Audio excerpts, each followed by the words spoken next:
Hello friends, a warm welcome to Family Recipe Girl. Today let's learn how to make GSB style Amba Upkari. Ambo means mango and Upkari means sweet tangy medium in which the mango is being. Let's quickly check out the ingredients. Here I have 5 mangoes, 3 here and 2 here. This I have removed the peel and squeezed it so that the gravy becomes a little thick. And here I have 3 mangoes. I have just peeled these two. To show you this variety of mango, I have kept it intact. This is Gointer variety of mango. Gointer means very small variety. It will be sweet and sour in taste. You need to use a combination of sweet and sour mangoes because only sweet mangoes won't do justice to this gravy.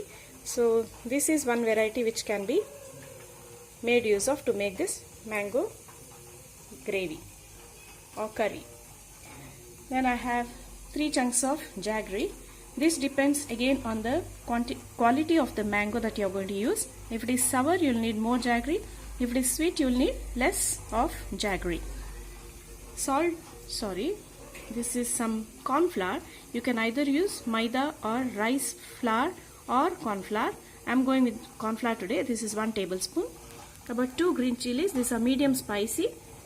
I have just slit them as you can see and kept it intact because if it opens up then it will be very spicy kind of. And little salt to taste. For the tadka I have coconut oil, mustard, curry leaves and some urad dal. And red chilies just for the taste. I have slit just 1 chili into 2-3 small pieces. This is for the tadka.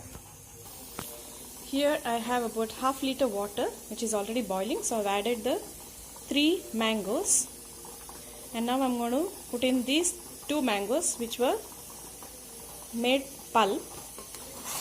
Along with the pulp, make sure the mangoes are ripe. Raw mangoes won't taste that good. They need to be well ripe. Now into this goes our jaggery as well, the 2 slit green chilies and salt to taste. Let's give it a good mix and wait for the mangoes to get well cooked. That is when all the flavors will come together. Sweet, spicy, tangy flavor. That will take about 10 to 15 minutes. Let's wait till then. To this 1 1/4 tablespoon of corn flour, I have just added water. This is to adjust the consistency and thickness of the gravy. And as you all know, corn flour tends to settle down at the bottom. So I have just mixed it now. When we add it into the Amba Upkari, we'll again give it a good stir and then add it. As you can see, it's boiling well now. So I'm going to lower the flame and keep it covered, but don't cover it completely because it will overflow when it boils. It will brim over, so just keep it a little ajar to check on them every 2-3 minutes and give it a good stir because we've added jaggery. It will tend to char at the bottom. After 15 minutes, you can see they are well cooked. So that is when we will add our corn flour. As I said, it tends to settle at the bottom, so we'll just give it a good stir and add it to the mango mixture and give it a stir quickly because as you know the corn flour tends to thicken soon after adding it. If the gravy is not thick, you can go for more corn flour or maida or rice flour mixed with water. Now this sounds okay. Let's see, after boiling it will become thick, but if it doesn't get thick, we'll add some more of corn flour. Now this again depends on the mango pulp that you get from this variety of mango. Sometimes you get good amount of pulp, so that is when you can add less of corn flour or the thickening agent that you are going to use. Now let it boil well. You can see that this is still runny, watery. So I'm going to go with another tablespoon of corn flour Give it a good mix and let it thicken.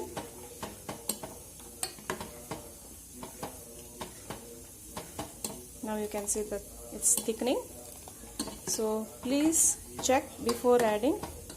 Don't go for 2 tablespoons all at a time. Only if need arises, you can go for the second spoon of thickening agent. Now we'll give this a good boil and then we'll add the tadka. Now if you add corn flour, it will be transparent like this. But if you go for rice flour or maida, then the ambai upkari will be a little off-white in color. Now I've kept the tadka pan ready. I've added the oil, coconut oil 1 tablespoon, and very little mustard seeds. They are already spluttering. So in goes urad dal. Make sure you add a little more than the tadka for the normal tadkas, because this will give a nice flavor to the ambai upkari. I've added almost about 3/4 tablespoon. Now we'll add the red chilies as well. This is optional, but it will give a nice flavor. If you don't want, we can skip this. I'll put off the flame because it's cast iron and tends to be very hot. I'll add the curry leaves. Give it a good stir. Let the urad dal turn a little golden. Then we can add it to the ambai upkari.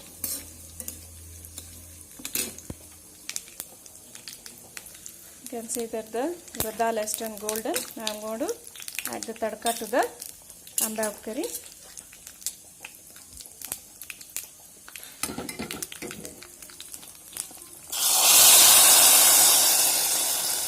Wow,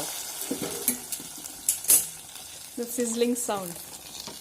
That's so pleasant to hear, isn't it? And our yummy ambai upkari is ready to be served. Now check out the consistency. This is good enough. Just look at that. Red chilies in between the beautiful golden gravy. Superb, right? So dear friends, sweet, sour, tangy, GSB style ambai upkari is all ready. It's essentially served as a side dish to your main course. It is served specially during weddings and family functions.